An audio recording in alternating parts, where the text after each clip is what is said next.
I spent over 25 years managing and supervising people, mostly in the service industries. I managed hotels, resorts, and assisted living communities. But most of my career was spent with that wonderful company down in Orlando, Florida, a company that we are very, very familiar with. I used to help manage the hotels and resorts for Walt Disney World. Kind of a fun job, wouldn't you think? See, some of you think you have a rat for a boss. How would you like to work for a mouse? Disney has an incredible success model that's worked for over 75 years. It continues to work. It continues to fine-tune, but it's not a secret. How do they do it? How do they get everybody to come to work on time and smiley and jovial and see a piece of paper on the floor and they go run and pick it up? And yet you might struggle in your organizations. You can't get people to come to work on time, answer the phones, do the paperwork. You want to know the secret? Pixie dust. You must have a purpose. And the purpose is not the what, is not the how, is not the when, it's the why. Why do it? Purposeful work means you're passionate about what you do because you want to, not because you have to. What do you think people need when they go to Disney World besides lots of money? They want a great experience, different than they can get anywhere else. This is a rubber band, right? You know, a little stretchy band. Let me ask you this question. Does this rubber band have any use whatsoever like this? Where does a rubber band become useful? When it stretches, okay? You need to stretch yourself sometime, okay? When you stretch yourself, you'll be surprised of the things that you can overcome.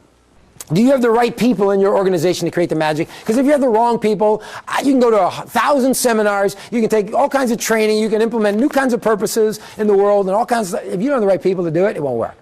How many of you would hire Jason Alexander to play the part of James Bond? What do you think, ladies?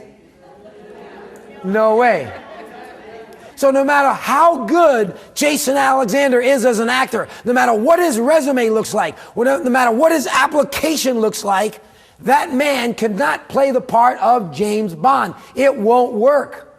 The question I have for all of you today is, how many George Costanzas do you have working in your centers playing the part of James Bond?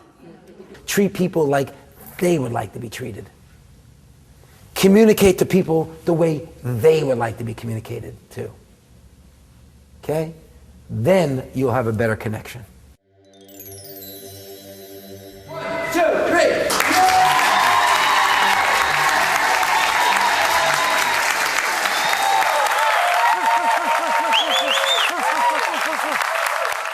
Now, before I get to know, how many of you have more energy right now?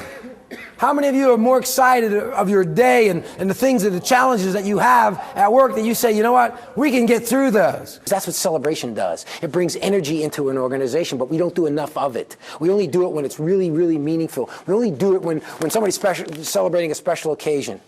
I love traffic. I love being on 85 or 77, bumper to bumper, you know, nowhere to go. And you're just locked into this traffic jam. I love it. Because what I do is I go and take out my smiley face out of my glove compartment. You might have seen me on Interstate 77 or 85, and I start looking around like this. And what are people doing? They laugh. Some of them give me thumbs up. But the reason why I do that is life's too short, but more importantly, I have a purpose. And my purpose is this. If I can get one person on Interstate 77 or 85, go into work that morning, and they go into their high-rise cubicle in their offices, and they go and talk to their coworkers, and they say, you wouldn't believe this idiot that I saw. He had this big smiley face and all this good stuff. And if I get one person go, really? Oh man, I wish I would have seen it. Guess what I just did today? I made somebody smile. And I guarantee you their place of employment is going to be better. Their team is going to achieve more because people in that office are smiling. See, that's what my purpose is. You all in this room, you have your own purpose.